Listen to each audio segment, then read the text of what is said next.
আয়োজনে এখানে কিন্তু আয়োজন করা হয়। এখানে আপনারা লক্ষ্য করছেন যে জেলা প্রশাসক মুক্তুল হক তিনি কিন্তু আমাদের মাননীয় প্রধানমন্ত্রী একটা কর্মসূচি ঘোষণা করেছেন যে পরিষ্কার পরিচ্ছন্নতা অভিযান। এটা মনে রাখতে হবে যে আমরা সবাই জানি, আমি ব্যক্তিগতভাবে আমার পরিষ্কার পরিচ্ছন্ন অনুরূপভাবে আমি যদি আমার পরিবেশকে পরিচ্ছন্ন না রাখি তাহলে আমাদের চারপাশকে ভালো থাকবে, অবশ্যই ভালো থাকবে না। তাহলে আমরা যেখানে যে অবস্থায় আছি আমাদের স্কুল কলেজ আমাদের পরিষ্কার রাখবো। এটা সবচেয়ে বড় কথা হলো যে এই পরিষ্কার পরিচ্ছন্নতা শুধু আমার পৌরসভার কর্মীরা কিন্তু পুরোটা পরিষ্কার করতে পারবে না। তাদের দায়িত্ব কিন্তু আপনার ঘরের ভিতরে গিয়ে পরিষ্কার করে দেয় না, আপনার আঙ্গিনাটা পরিষ্কার করে দেওয়া দায়িত্ব না, তার দায়িত্ব নির্দিষ্ট করা আছে। কিন্তু এটা আমরা মানুষকে কিন্তু জোর করে বুঝাইতে পারবো না। কেউ যদি নিজের আঙ্গিনা পরিষ্কার না করে তারা কিন্তু পিটাইতে পারবো না আমরা, কারণ কিন্তু ওটা আসলে কোনো পদ্ধতি না, আমরা বুঝাইতে পারবো। এই বোঝানোর জন্য আজকে আমরা প্রতি শনিবারে যে কর্মসূচিটা হচ্ছে এটা প্রতীকী কর্মসূচি। ইম্পর্টেন্ট জায়গাগুলো যেখানে অপরিচ্ছন্ন আমরা পরিষ্কার করবো, পাশাপাশি আমরা মানুষকে সচেতন করবো। তারপরে আমাদের বিভিন্ন স্পট আছে সেখানে আমরা পরিষ্কার করবো।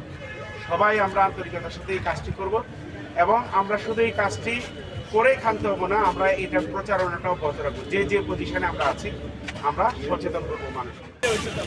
সেই আয়োজনে এখানে কিন্তু আয়োজন করা হয়। এখানে আপনারা লক্ষ্য করছেন যে জেলা প্রশাসক মুক্তুল হক তিনি কিন্তু এখানে পরিষ্কার পরিচ্ছন্নতা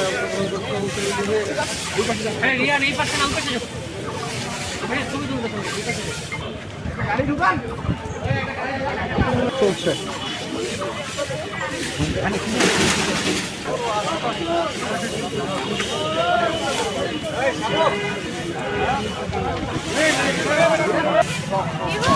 এখানে লেখা আছে কি কি করতে হবে, ঠিক আছে?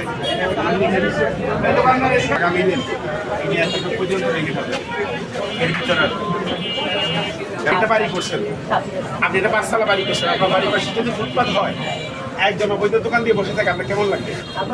আমার কেমন লাগতেছে? কারণ আমাদের অফিস এখানে জজকোর্ট আছে, ডিসি অফিস আছে, সব আছে, আমাদের কিন্তু খুব খারাপ লাগে। আপনি পরিষ্কার রাখবেন, ওই মালিক তো ওই মালিকের বলে বুঝে ভাই আপনার নাম কি? আচ্ছা ঠিক আছে, আপনি যে ফুটপাতে বিক্রি করতেছেন এটা তো অবৈধ, আমরা আপনাকে কিছু বলছি না, আপনি বিক্রি করেন, কিন্তু আমাদের অনুরোধ হলে এই যে ময়লাগুলো আপনি বাইরে ফেলবেন না। আর কোথায় রাখবেন বলেন তো? জুড়িতে যাতে পেন। আমরা যদি সবাই সচেতন হই আমাদের পরিষ্কার হবে না। আমরা আপনাকে যে একটা দেবো, ঠিক আছে।